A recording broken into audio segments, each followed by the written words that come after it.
Salut tout le monde, c'est Lucie, j'espère que vous allez bien. Aujourd'hui, on se retrouve pour parler du couple Marc et Zoé, ou si vous préférez, Ichigo et Ayohama. Dans mon cas, je préfère parler de Zoé et Marc parce qu'en fait, c'est comme ça que je les ai découverts et c'est comme ça que j'ai grandi avec. Il y aura bien évidemment des spoils, mais si vous êtes avec moi, bah je vous dis c'est parti.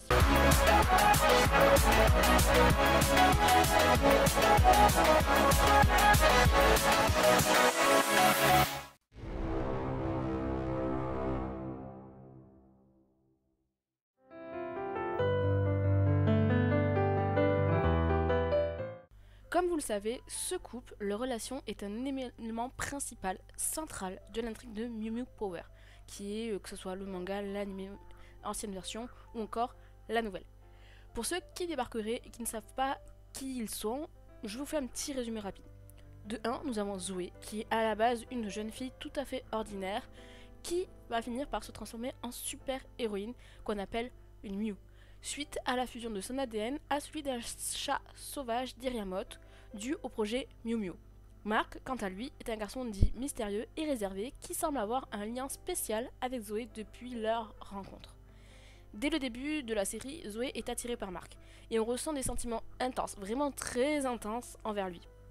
Marc, de son côté, franchement, il semble aussi également éprouver des sentiments pour Zoé, mais il les cache souvent, ses émotions, derrière une sorte de façade de garçon calme, de garçon distant. En tout cas, on sent qu'il n'est pas aussi fou que Zoé. Après, c'est dur de faire beaucoup plus que Zoé, mais bon. Il s'inquiète souvent pour elle, la soutient, la protège, même si au final, c'est lui qu'on protège. Leur relation se développe lentement au fil du temps, avec des moments de tendresse, de soutien mutuel. Au tout début de l'histoire, ils ont leur premier encart à l'exposition sur les animaux qui sont en voie de disparition.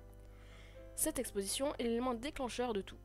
Zoé devient une Mew Mew suite à une attaque de chiméra animal. Pour ceux qui ne savent pas, chiméra animal, c'est entre guillemets les monstres qui vont attaquer les Mew, les super-héroïnes dans cette série. Et alors, elle va découvrir ce que c'est le projet Mew Mew. Mais bon, évidemment, vous vous doutez bien que c'est un secret, elle ne peut donc pas en parler à son amoureux. En plus, nous avons l'apparition de Dren. Dren, c'est un parasite, un extraterrestre, qui va tomber follement amoureux d'elle. Retenez bien ce mot follement. Ce qui ne va pas arranger les affaires de cette petite Zoé. En effet, lors de nombreux combats contre Dren, Zoé va devoir faire des choix devant Marc. Et ce qui l'inquiète, c'est qu'en fait, il découvre son identité. Comme je vous le disais, Dren est fou. Il va même finir par attaquer Marc lors d'une compétition de kendo. Bon, vous voyez très bien la situation. Bon, donc du coup, on va avancer un peu plus dans l'histoire. Il y a beaucoup de combats et d'histoires, mais ici on va se focaliser sur un petit point intéressant. En effet, Zoé est souvent sauvée par un chevalier bleu, et il y a une raison derrière tout ça. Marc, il est en réalité l'hôte d'un être extraterrestre appelé Chevalier Bleu, dont la mission est de protéger la Terre des menaces extraterrestres.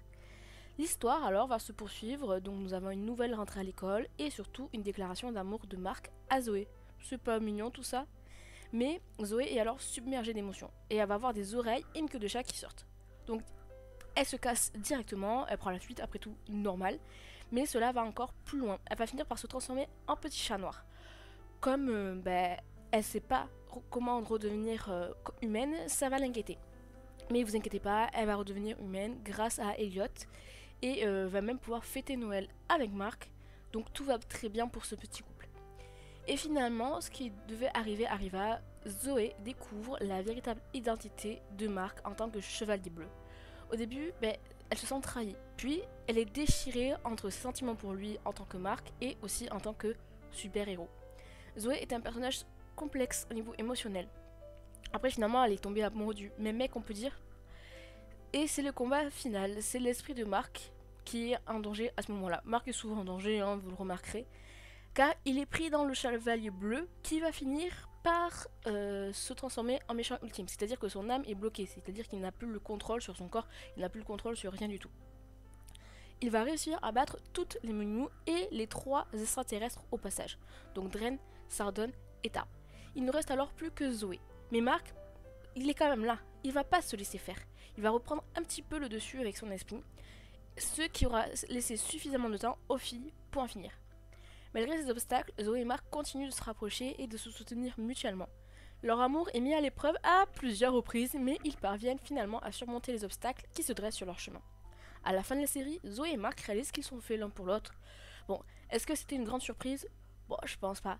Et du coup, ils vont décider de poursuivre leur relation amoureuse.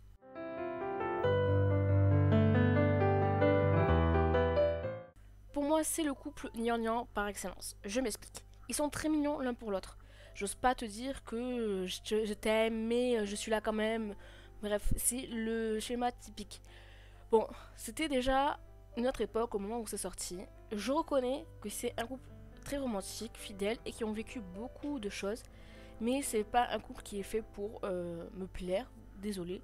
En gros, je vais pas mentir, ils m'énervent. Je ne saurais pas dire spécifiquement pourquoi, mais disons que j'aime pas plus que ça déjà les deux personnages individuellement. Donc ensemble, ouais, bof. En fait, je trouve que c'est toujours un peu trop dans le gnangnan. J'aime les couples romantiques, mais pas à ce point-là. Bon, bref, chacun son avis, en vrai, j'ai envie de dire. Par exemple, vous voyez, Kiki et Tam, j'adore. Bon, même si ça c'est rien entre guillemets d'officiel, mais c'est plus subtil, c'est plus dans la déconnade, donc je préfère. Bref, j'ai le droit de forcément pas les apprécier, mais je sais, je me fais pas des amis en disant ça. J'espère que cette vidéo vous aura plu. N'hésitez pas à me partager votre avis en commentaire. Ne me crachez pas dessus s'il vous plaît. Je sais que c'est l'un des couples et les deux persos préférés de beaucoup de monde, mais c'est juste pas les miens. Alors n'hésitez pas à liker, à vous abonner et à me dire quel couple vous voulez voir. Et moi je vous dis à la semaine prochaine pour une nouvelle vidéo.